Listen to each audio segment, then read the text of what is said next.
Joining me today on the More Than Your Age podcast is Professor, Dallas artist, and designer Carisha Davis. Welcome to the show. Thank you for having me. It's a pleasure to be here. Well, thank you for joining me today, Carisha. I loved our chat that we had a few weeks ago, and you came highly recommended from our mutual friend Meredith, and she had nothing but wonderful things to say about you. And after chatting, I could see why.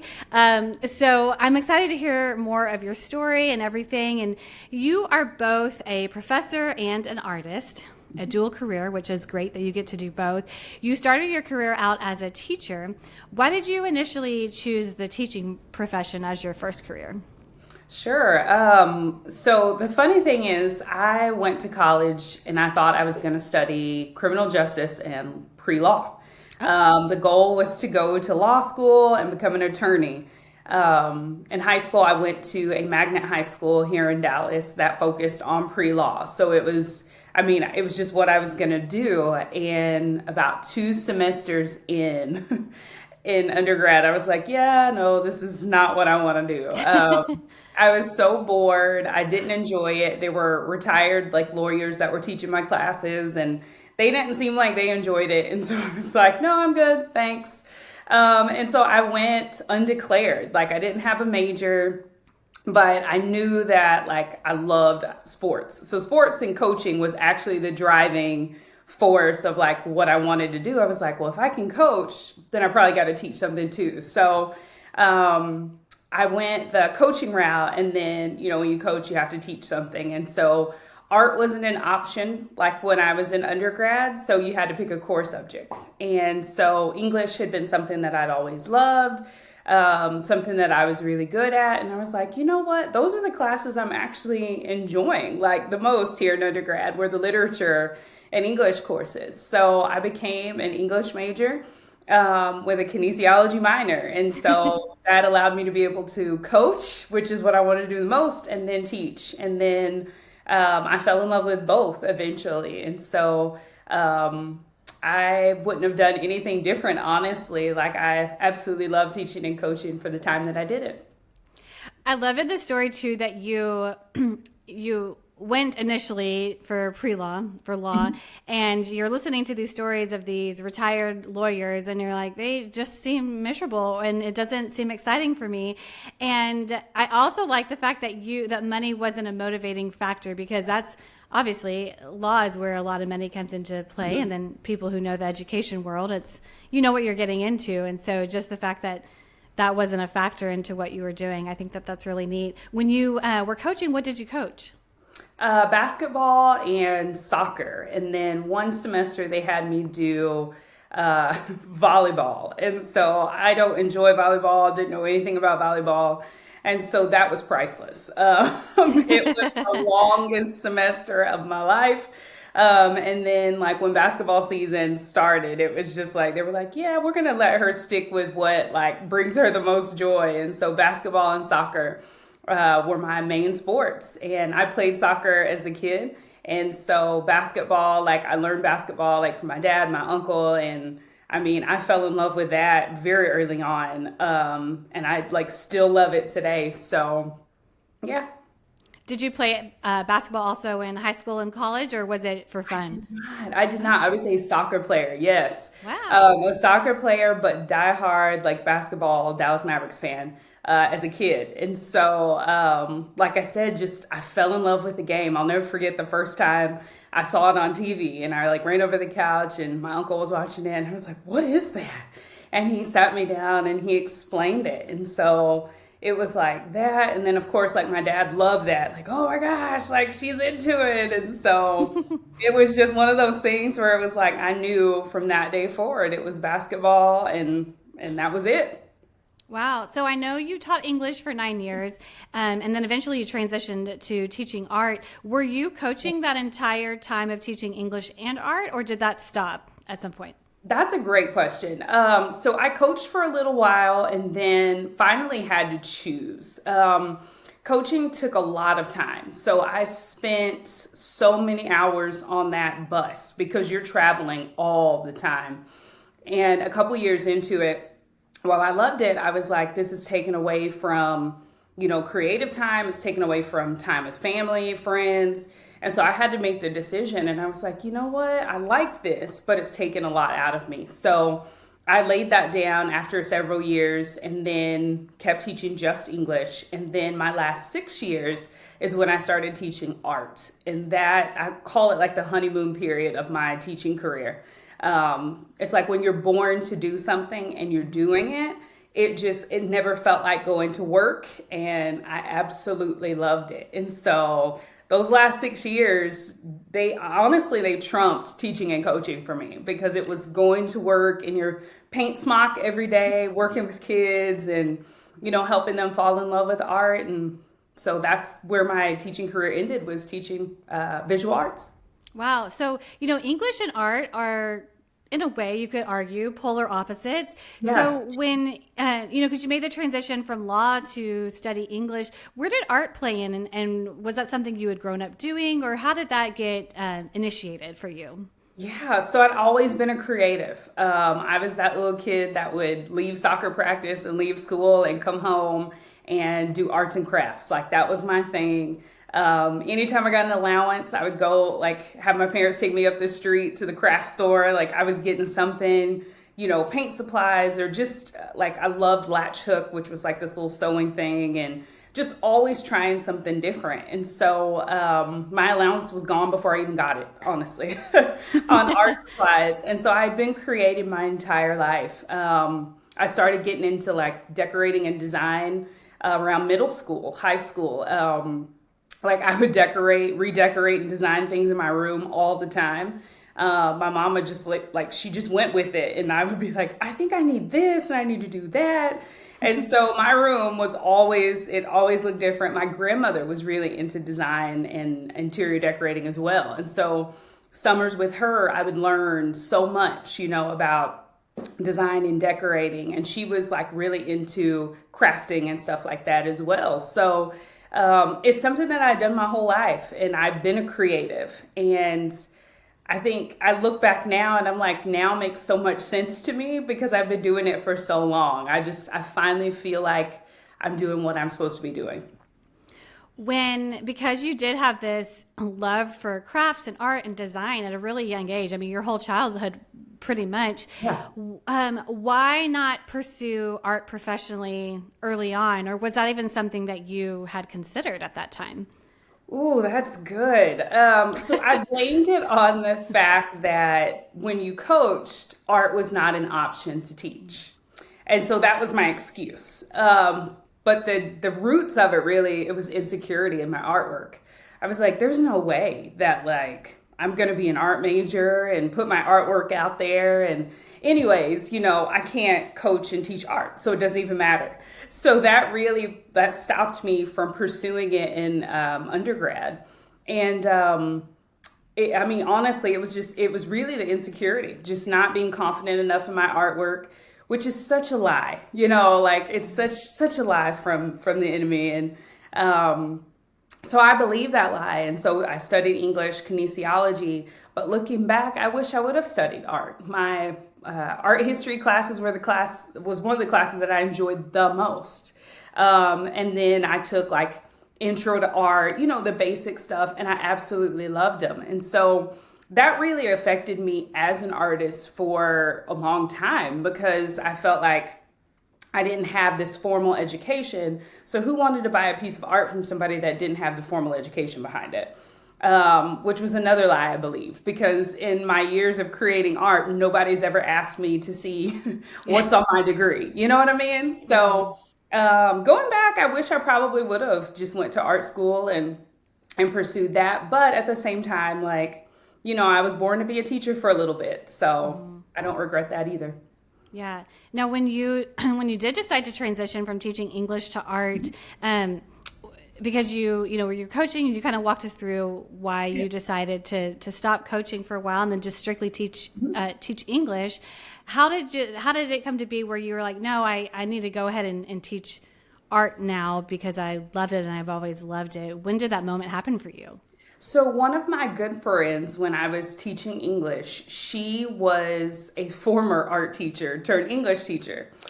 And I told her one day, and I'm young, like fresh out of college, and she said, and because I was a coach, everybody always called me by my last name, and she was like, Davis, you need to get your art teacher certification. And I was like, well, I don't know, like I don't have the formal training. And she's like, you heard what I said, you need to get it because at some point you've got to experience that. And so she would tell me all these cool stories about, her, those years that she had spent teaching art, how much she loved it. And she really inspired me. She's like, you've got the passion, you've got the zest for that, and you've got the talent for it. Like, you're going to get bored with English for a while because you're naturally an artist. And so, like I said, we were both coming from the opposite direction. So I took my art certification test, got it, like passed the test with flying colors, and I just tucked it away.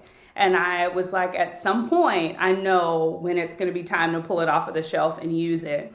And my last year of teaching English, it had just been kind of a tumultuous year with standardized testing, poor administration. And it was just like, I knew in that moment, pick it up off of the shelf. And so I start applying, and I just knew nobody was going to hit back. I was like, they're going to be like, okay, I see your portfolio, but you haven't taught art. And the district of my choice, an incredible administrator for my last, several years, reached out to me. And she said, I want to interview you. And it was like, the rest they say is history. And so that was the start of the honeymoon of my teaching career. And I loved it. Like, I have no regrets. I still volunteer at that school, which is hilarious. I volunteer at their book fairs like twice a year.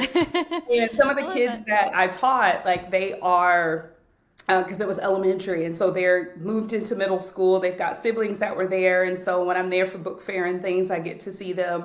A lot of the staff that I work with, great forever friends, they're still there. So they have a special place in my heart. And I'm just glad that I took the chance and applied and got to experience that as an art educator.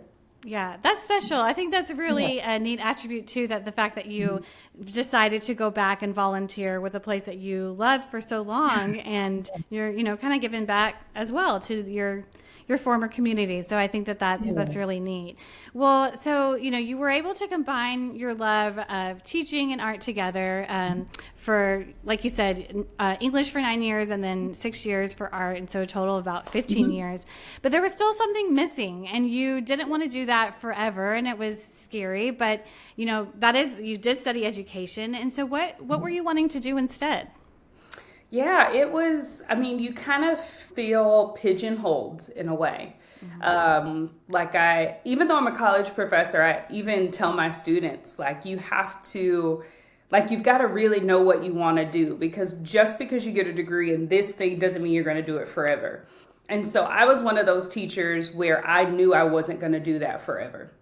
I had no desire to, just teach for 25, 30 years and retire. I was like, nope, there's so much more. I would be on the bus, like when I was still coaching with my girls, and I used to carry my little design journal. And so we'd have played these tournaments, and I'd be in the back, like with a little bitty light, drawing and designing things. They're like, Coach, what are you doing? And I'm just like, drawing, go to sleep or whatever it is, that's where I'm with that. But even from that point, I just knew that I wanted more, to do more and experience more. And so I was actually in grad school. So I was still teaching English and coaching and was in grad school. And one of my good friends, her and her husband, they had noticed, they were like, you're always designing. You're always like redecorating something. You're always, art, this is kind of your thing. So can I ask why you're not taking it seriously, kind of thing. And her husband is a business guy. And so I was like, oh, they're just hobbies. And I remember we're sitting at the dinner table, and they were like, maybe it's not just a hobby. And they really spoke life into it. And so they challenged me as mentors and friends to pursue it as something other than just this hobby. And so I didn't know what I was doing. I had no business background whatsoever. I just was a creative. I knew that I was fairly good at these things. And so I had to Google, like, what do you do to start a business? Where do you go to file a business name? I knew nothing. And so just the Lord and his faithfulness, just like, it was like, take one step, do this, do that. And I started it. Like I was a teacher. So, and back when teachers were not making very much money at all. And so I managed to save $5,000. Like, and for a teacher, that was a really big deal because it was like, you paid your bills and you might have this left over. And so I managed to save $5,000. I was so proud of it. And I was like, I'm going to invest this into my business. I don't know what I'm doing, but here we go. So I had my little $5,000. I had my little, certificate from the tax office of Denton County. And I had a prayer and a dream. And so I started doing like craft shows. My first craft show was in Rockwall, Texas.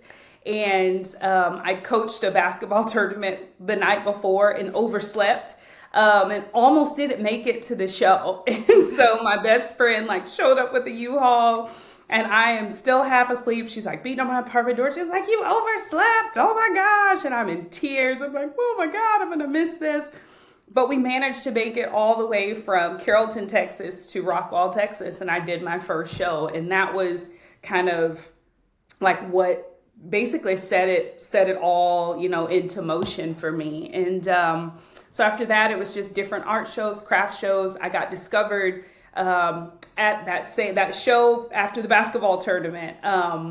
It was an interior designer in Rockwall who had a big client base in Dallas as well that saw my work and invited me to become a vendor in her boutique.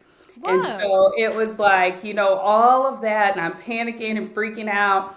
My girls won that basketball tournament, and then like within a couple days, my stuff was in a boutique. And so just the favor of the Lord, all the way through. And I knew, I was like, okay, I'm going to take this really seriously and pursue it. I wasn't financially able to leave teaching and go do it. Plus, I didn't think that was fiscally responsible. Let's just be honest. And so I just continued to teach and continued to, put a little money here, a little money there. And, I would coach and teach during the week, do a craft show on the weekend. But I just stayed the course, and 11 years later, here we are. Wow. What type of artwork did you have at your first craft show for your, and I mean, I guess maybe for a while at the craft shows, what did the art look like?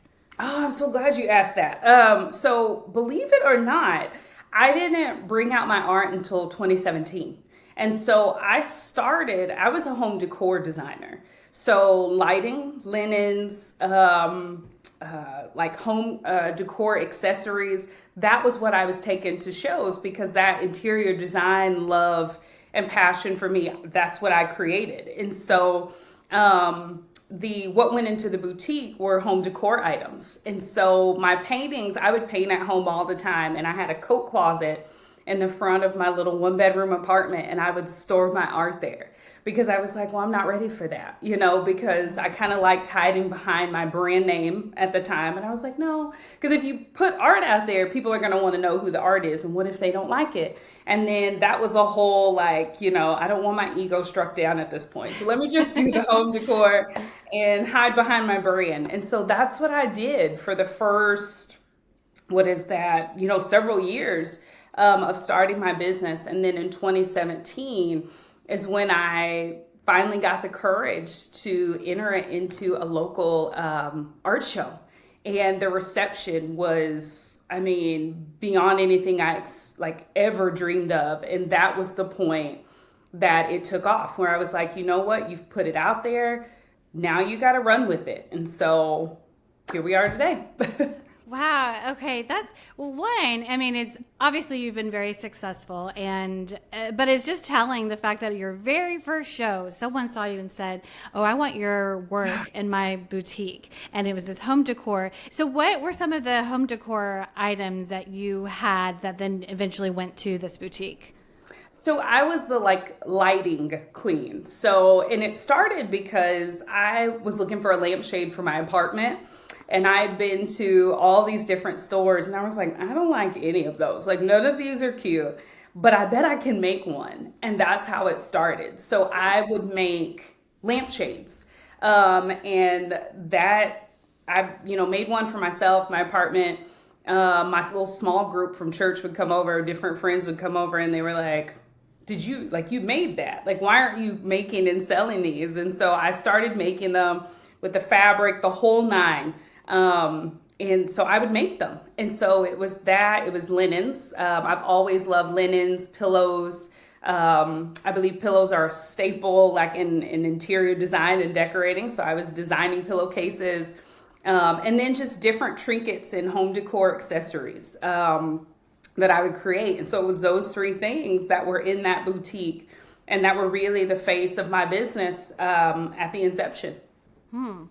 Wow. It's interesting because and I don't know, this is just one-sided perspective, but usually when you think of like an artist or a designer, you think of painting, or you'll think of like setting up a room, making it look nice. But it's easy to forget about the people who designed the lampshades, who designed the pillows. Yeah. And it's like, oh yeah, someone does have to do that. And that's what you were doing. And so I think that's really cool that's kind of how it got started and got you kind of carried away with everything.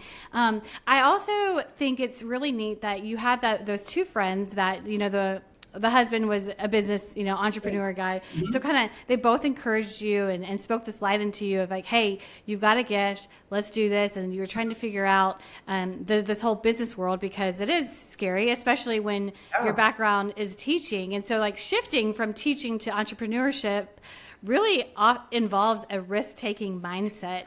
Outside of kind of what you shared earlier, your fear at the beginning was like, oh, will my art be... like, will people like it? Which is why you didn't initially pursue it. What were some of your fears or doubts that you had to overcome when you did start your business?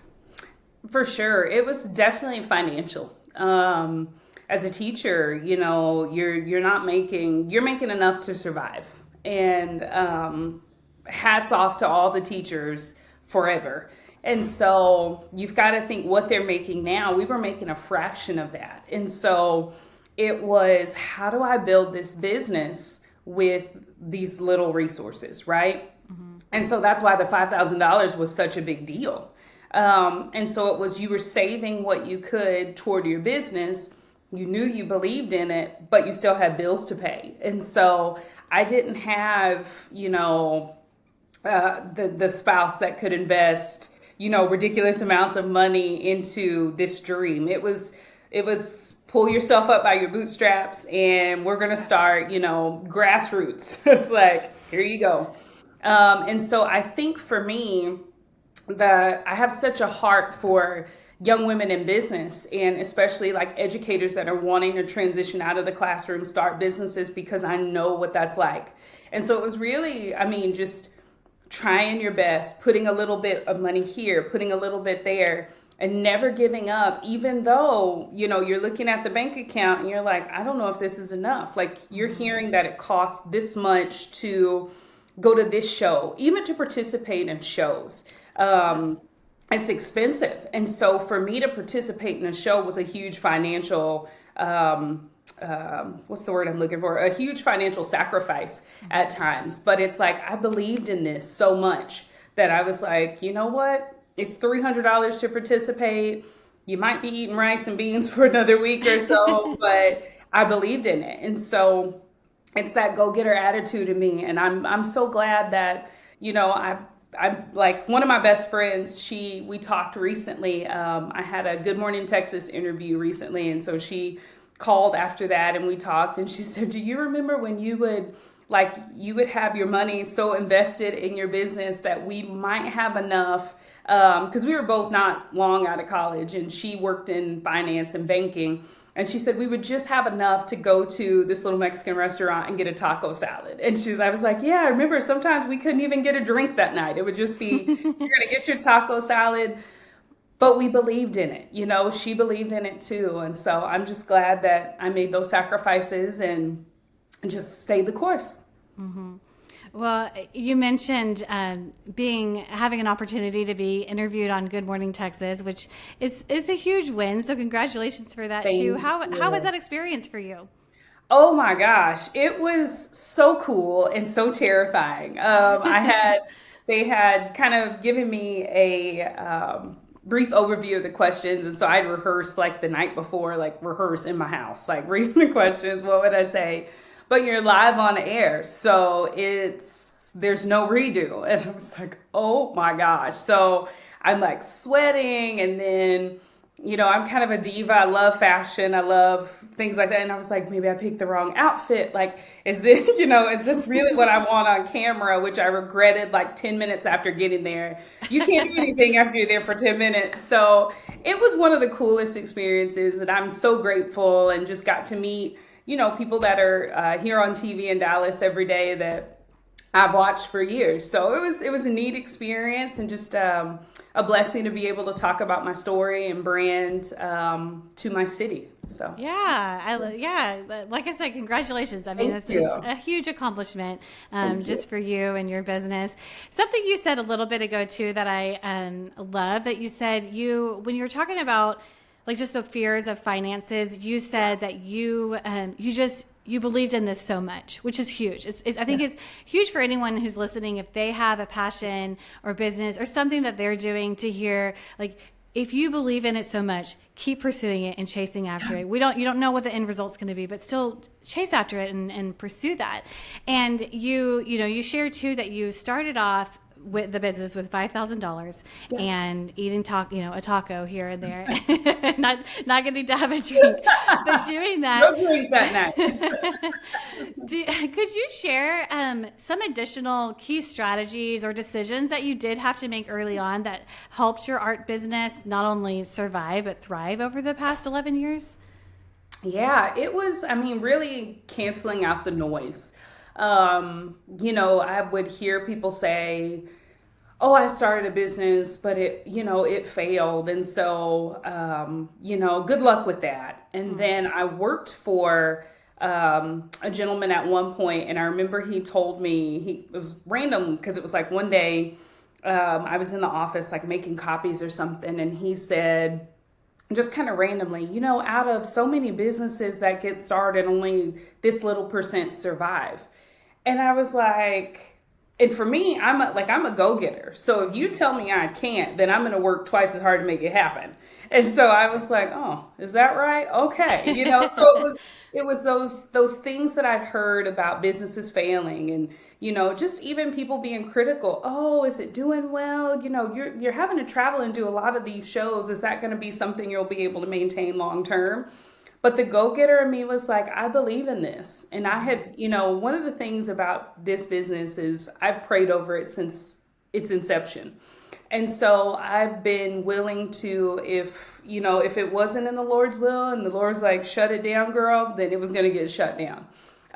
Because if his hands weren't in it, I didn't want a part of it anyway. And so I was like, I believe in this. I prayed about this. I've left this at the feet of the Lord. So I know that I'm doing what I'm supposed to be doing. It didn't matter what anybody said. It didn't matter the difficulty. I was like, I'm going to keep going. I'm going to keep doing this. Like, I know I'm supposed to be doing this. And so that wasn't always easy, but it was absolutely worth it. Yeah, I'm glad you did cancel out that noise, because some people are affected by hearing that and then they don't pursue it. And so that's also a lesson for other people. Like, be careful what you say to other people. We want, you want to encourage your friends and your family members too, to like chase after those things and pursue that. Now, you said too that, you were doing the home decor, but then you had the shift in 2017. I'd love to hear about this shift. And then was this also the same time when you quit teaching art at the school, or where did that all fall in? It was when I started teaching art. I'd been a semester in, was it 2017? Yeah. It was a semester in teaching art. And so I was always telling my kids, believe in your art, and these little kids eat it all up. And I'm like, believe in your art, put it out there. And I remember it was one day I was like, girl, when are you going to practice what you're preaching? Like, you're telling these little kids to take a chance and put their art out there, but yours is in the front closet and nobody sees it. And it was one of those things where I was like, I felt like a hypocrite. And so I was like, you know what? I've got to take a chance. Why not? And so There was an organization, Etsy Dallas, which I'm still a member of, and they had a spring bash, this show that was coming up, and so it was, I think it was like maybe $200 to participate, and I was like, well, I know that I can take my home decor, I know that'll sell, and I'll throw some art in there too, and so that's what I did, and so I took about 6 pieces of art with my home decor, and almost all of the artwork sold out. Wow. And that was like, I mean, the reception was incredible. People were asking about it. Hey, I would like to commission something, which led to my first official commission. And so because the reception of it was so like good, I was like, you know what? That was the fuel I needed to take it all out of that closet and start putting it out there. And then I shared that journey with my students, and that that led to where I am now, was just getting the confidence to apply to that show, and then eventually apply to other shows, and then put it online, because that was another terrifying thing, because people online are brutal. And so I was like, if somebody says my artwork is trash, like, I'm gonna go and like hide in the corner. And so I just put it out there, and I was like, you know what? It is what it is. You'll never know if you don't try. So I'm so glad that I overcame that fear and just put it out there in 2017. And it was really cool for my students to walk through that with me too. Yeah, I love that you're realizing, you're talking to your kids and you're like, be proud of what you're doing and put that out there. And then there's this click of, wait a second, I'm not practicing what I'm preaching, so I gotta do it. Yeah, and then you sold out of everything. That is so cool. I love that. Well, and so I know after some time too, you hit the shelves with luxury dealers like Nordstrom, West Elm, Nebraska Furniture Mart, and Wayfair. How were you, just to name a few, how were you able to jump into these markets? So it was West Elm reached out. That was my first one. And I remember I'd taught that day. And so it was at the end of the day, and I had a break between my last 2 art classes. And I had a voicemail, and I was like, ooh, who is this? I don't recognize that. And it was West Elm. And it was the manager at the Mockingbird Station location here in Dallas. And she said, hey, I came across your work. And she'd seen it on social media, and she's like, I like what I see. We're doing a thing called West Elm Local, and we'd love to have you as a part of it. And I saved that message. I switched phones like about a year or so ago, and so I think it's still on the cloud. I don't know, I hope so. But I saved that message. And so when I would like get discouraged, I'd be like, I'm gonna play my West Elm message, because they reached out to me. And so I remember I loaded up like my old car with my stuff. It was on a Saturday, and like I got there and they showed me where to set up, and so many like friends, people that I taught with, family came out to support, and then just, people in the community just came out. It did really well there. And so West Elm was a company that, to me, it's like in the Mount Rushmore of luxury home decor retail. And I've always, like, as a lover of interior design, they've always been up there for me. So to get asked by West Elm was a really big deal. And so it went really well. And then Nordstrom, that one, I actually worked for Nordstrom in grad school in sales and as a stylist in the bridal department, which is hilarious. But I loved it. It was so much fun. And so I reached out because, we kind of had a few connections. So I reached out. The home section of Nordstrom was fairly new. And I just said, hey, I was just wondering if you guys ever accept vendors. What's the process of that?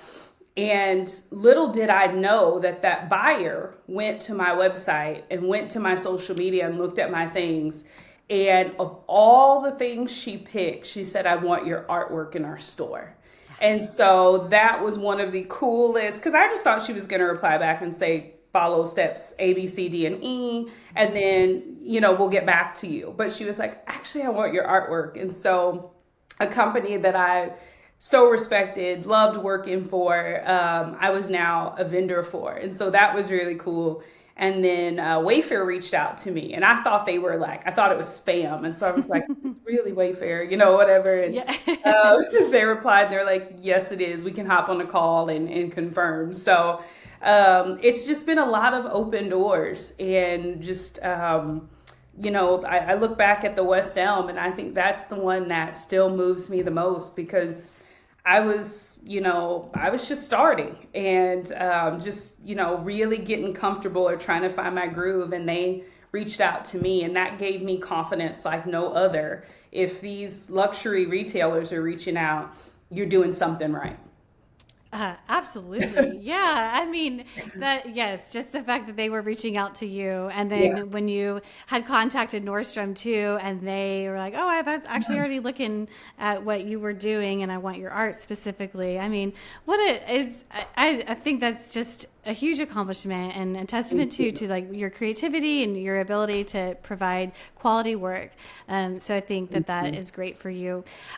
You also have or you've done several exhibitions too, and I know you have a lot, or you've done a lot in Chicago. How did how did that happen? Because we're in Dallas. Yeah, no, that's everybody asked that. And so let me start with, I had applied to do like different calls for art here in Dallas, and I would get rejected. Like it almost felt like as quick as I would send them is as quick as I would get a rejection.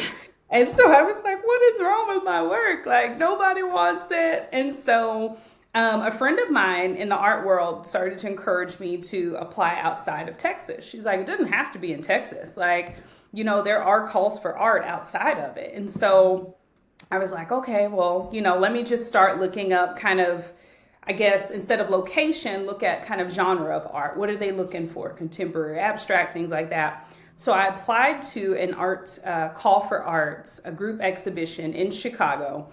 And I didn't think anything of it. And I applied like for 2 more Texas shows, got rejected from both of those, by the way. And then I got a letter of acceptance or an email of acceptance from this gallery in Chicago. And I was like, oh my gosh, this is huge. But how am I going to, how is this going to work? I'm new to this. And so the curator, who became a great friend of mine, reached out and just kind of held my hand, showed me how the process worked. And she's like, you can send the artwork to us. I mean, I didn't know anything about any of that. And so she literally was like, do this, do that, do this, do that. And she walked me through it. And so my artwork went on exhibition there. For that particular show, I wasn't able to fly down. It was work conflicts. And so she took pictures and sent video and was like, your art was well received in this show. And I mean, it was just incredible. And so I was like, well, let me apply to more of these out of state. And so I would apply to different ones. Some you got accepted, some you got rejected. And then Chicago, Chicago is big, but the art world is small. And so once collectors and galleries started to, see your work, people talk, people know each other. Oh yeah. And, I've got to go down there. I met the artist, and I really like her work, her style. They've started to follow my work and process. And so these acceptances were, coming pretty frequently at that point. And so going down and meeting these awesome collectors and curators and people in the art world there was transformative for me. And so it was like, it didn't matter that they weren't here at home. They still felt like family, up in Chicago, and they are family. So I'm going again this summer here in a couple months. And so I love to be there. And I think I'm going to have a show there coming very soon this summer as well again. And they're family. And so when people ask, where can I see it? I'm like, if you can hop on a plane and go to Chicago, you can see it. And so it's been on exhibition in that area more than here at home. And so would I like it to be here at home a little bit more? Sure. But I love to travel, so it gives me an excuse to hop on a plane, and they're family now. So I think at some point, My dream is to open a small gallery of my own. I wouldn't be surprised if it were in Chicago, because Chicago gave me gave me a chance when Dallas wouldn't. So yeah. Now, when artists, because this is an area that I'm unfamiliar with. So when an artist does get chosen to be in an exhibition or a gallery, Yeah. what is the intent for the artist? Is the intent to kind of get your name out there, or is it to sell paintings, or is it a mixture of both, or am I completely off? No, it's a combination of both, but more so to get your name out there. I want to be careful in saying this. I think in the art world, I always say that I feel like I'm blessed to be able to be an artist that gets to create not with the focus of money, but with the focus of exposure. And my art is my gift to the world. And so exposing that and giving that gift back to the world. And so some of us are on that side, and then there are some that their only focus is, I got to get in this show or get in this gallery, whatever, because I want this to sell and that to sell. And it becomes just like pumping out art with no life behind it, if that makes any sense. And so I've always been very careful about, when I enter these shows and galleries, that this is me giving my gift that I feel like God's given me to the world around me. And so that is my purpose and inspiration behind in entering these. People hear your name, they see your work. I want to give my gift away. And so for me, that's what it is. And so, yes, when they sell things like that, the monetary gain is great, but that's not necessarily the goal for me and for some artists. So I kind of see both sides of that question. I hope I answered it, but yeah. Yeah, it definitely helps answer that for me, for sure. Yeah. Now, I want to hear too, your website, you said that you decided to rebrand in 2021. So why rebrand and change things up, and what did you change? Well, I was, like I mentioned earlier, hiding behind my brand for years. And so my brand was, it started off Ahava Design. Ahava is the Hebrew word for love. And I loved home. And so I loved design. So it was Ahava Design, and then it morphed into Ahava Home. And I could hide behind the brand. Like, nobody needed to know my name. I just loved to create home decor and threw in a little artwork there. Nobody needed to know. But when the art started to sell, little did I know people started inquiring. They're like, yeah, this is the brand, but who's the artist? And I remember just like, oh my gosh, I got to put myself out there. And so it was, after having, people ask, and then you had to tell them, a friend of mine was like, you're not going to be able to hide behind this brand much longer, ma'am. And that was what I needed to hear. And so with, under Ahava Home and Ahava Design, I'd done the decorating, the residential and commercial interior design, the home decor.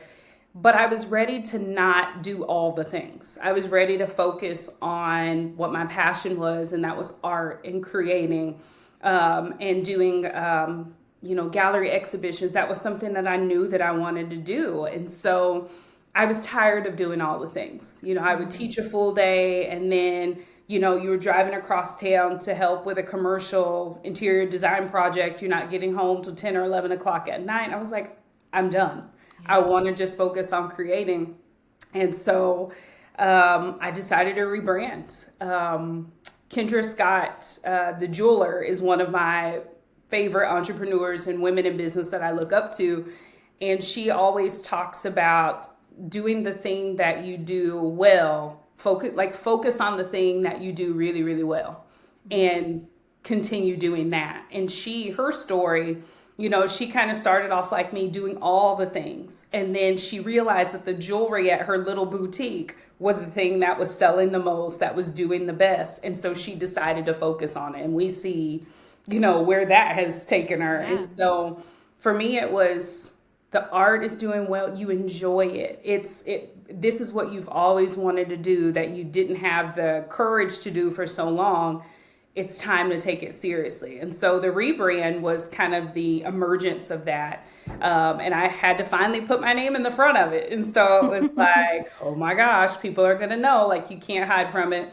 My name is very odd and rare. And so it's like people knew, like, your name, like people from high school, even childhood. Hey, I think you're in my third grade class or whatever. I'm like, yes, that's me. And so you kind of you're putting yourself out there. And so the rebrand was great for me. And I'm no longer doing all the things. I am just a visual artist, and I love it.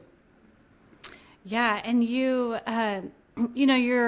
eventually, like, and we've touched base on this too, you're now a professor and you get to do your art as well. And so you're meshing both of those two worlds together, which is this dream that you've wanted to create and that you have been able to create. And so when you think about this life and the career that you've created and have always wanted, what do you think you've kind of mentioned a lot of this, so if you have anything in addition to say with it too, but why do you think you've been able to achieve both dreams when for many creating art for a living is really scary and they don't even try to pursue that?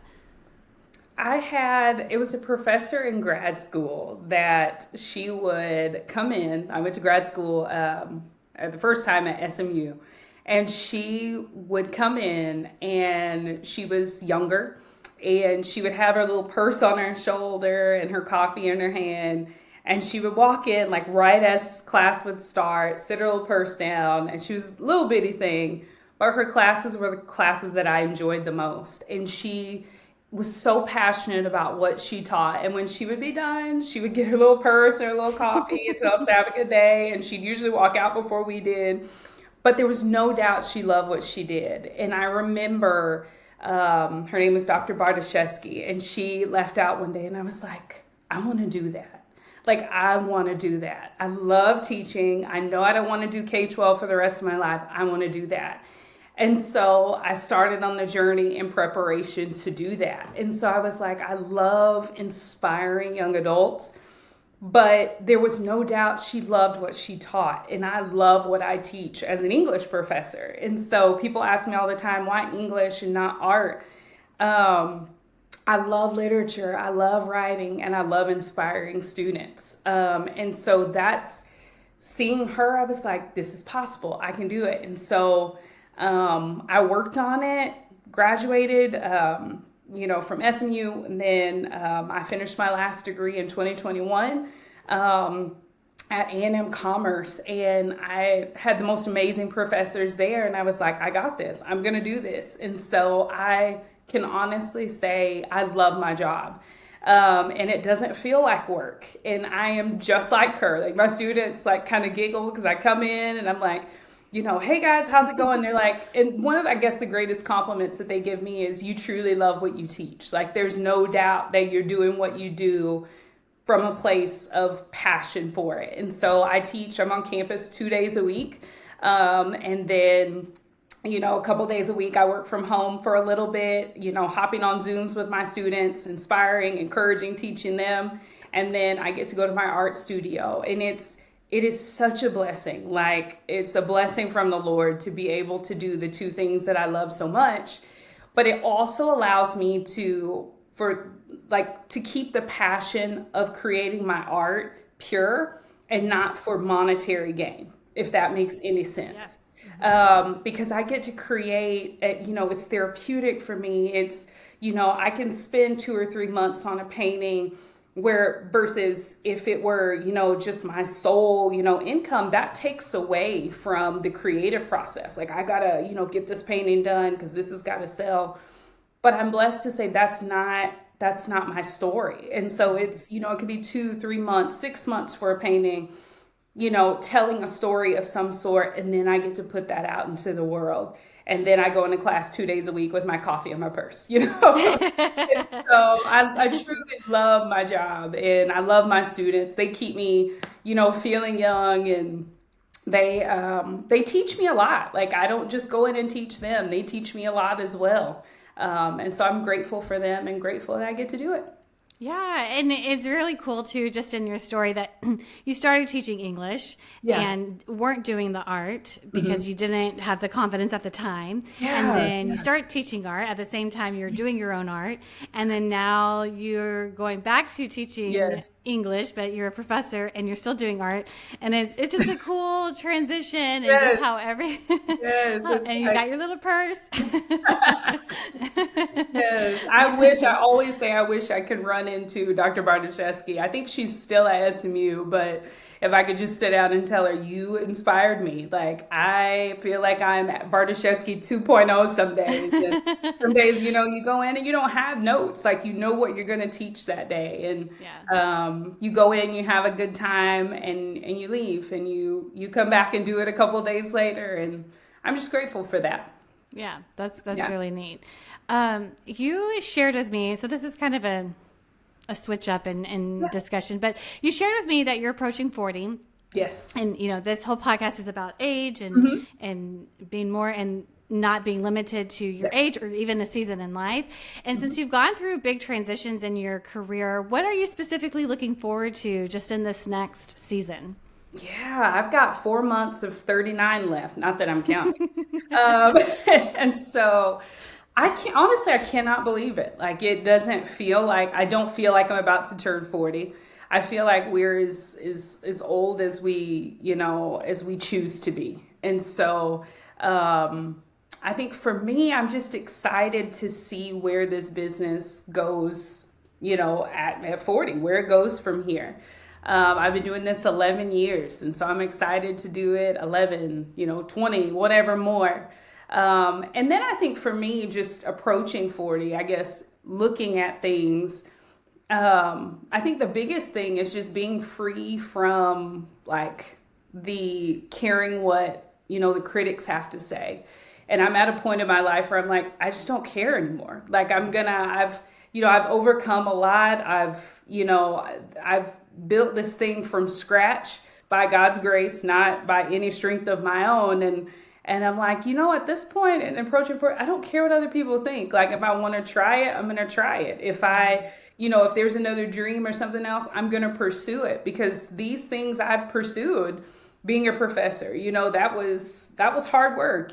Starting this business was hard work, but there's nothing off the table at this point for me. And so I don't listen to critics. I'm like, whatever. Of course you take constructive criticism and you grow from it, but as far as the naysayers, no. Like, I'm excited. I feel like 40 is going to be an adventure. I'm feeling very optimistic. And I'm excited. Now, if you'd asked me like 6 months ago, I was having like a total meltdown, like, this is getting close. I don't know like what happens after 40. But just, even seeing artists and people that, I've looked up to and follow their journey, they're a little over 40, and they're like, I'm thriving. Life got better. And so I'm excited. We shall see. Well, even too, because you said like not listening to the critics, but Yeah. even if you go back to when you first were looking at being part of different exhibitions, where you were hearing no's from different, from here in Texas, but then Chicago, those doors opened, and it's like, okay, well, not every, there will be critics, but not even giving that any type of attention, and that there is some type of transformation that happens when you're approaching this part of life. And that what you even said a long time ago too, of just like believing so much in what you are doing, what you're capable of doing, and that even down the road, like if there's something else that comes up, like you'll believe in it, and by God's grace you're going to keep working at it and working hard for it. And just the fact too that you started this, like you said, $5,000 and a prayer, and just praying over your business, and God continually opening the door for you. It's huge. Not being able to do it without him, and he gave you this gift, and so praise to him for that. Absolutely.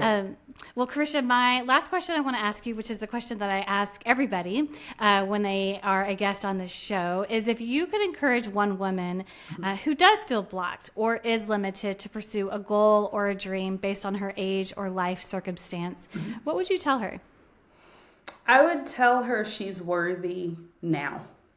I would like to say that I came up with that. I didn't. Dr. Brene Brown has been pivotal in so much, like just reading her research, her books, listening to her talks, but she talks about, how long it took her to believe that she was worthy now, worthy of the business, worthy of this or worthy of that, because it's so easy for us, especially as women, to say, well, I'll be worthy of it when I get this or when this happens.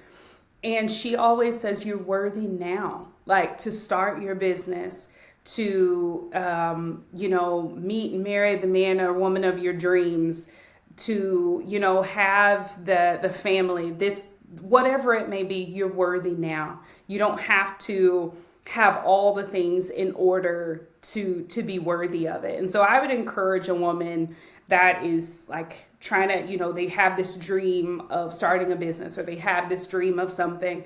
Believe that you're worthy of it now. You don't have to have all your ducks in a row to have the opportunity to be worthy of starting whatever it is. And you just have to give it a shot. You just have to believe, and you just got to put one foot in front of the other. Be ready for the critics, because there's always somebody not doing anything that has something to say. But you just got to believe. And that really for me is just was hanging on to what I knew that I believed in. I believed in this dream. People told me it would never work. I mean, I had people tell me it would never work. I told you about the boss when I was making copies who told me that my business would basically, would probably fail, but I never gave up. And so I still to this day rehearse that to myself all the time. You are worthy now to have this opportunity at this show. You're worthy now of seeing your artwork in, more galleries. You're worthy now of it getting national recognition, whatever it may be. So that would be my encouragement, is just to any woman, you're worthy now. Mm-hmm. That's great. I love it. I'm going to take that and use that myself as well. Thank you, Carisha. Well, Carisha, can you just share with the listeners where they can find you and find your website and your art? Yes. So I am on Instagram at Carisha Davis Art. And you can find it on my website, carishadavis.com. I also have I call it a senior page on Facebook, Carisha Davis Art. It's for I always say for my mom and my extended family, for that clientele, but it's there. And so I would love to connect. Also, I have a page on Pinterest, Carisha Davis Art, and I would love to connect. Perfect. And that'll all be in the show notes. So I'll put that there for the listeners to find you. Well, Carisha, thank you so much for taking time today and sharing your story and your wisdom and just your encouragement. I appreciate you for joining the More Than Your Age podcast. Thank you so much. I appreciate it. It was a good time.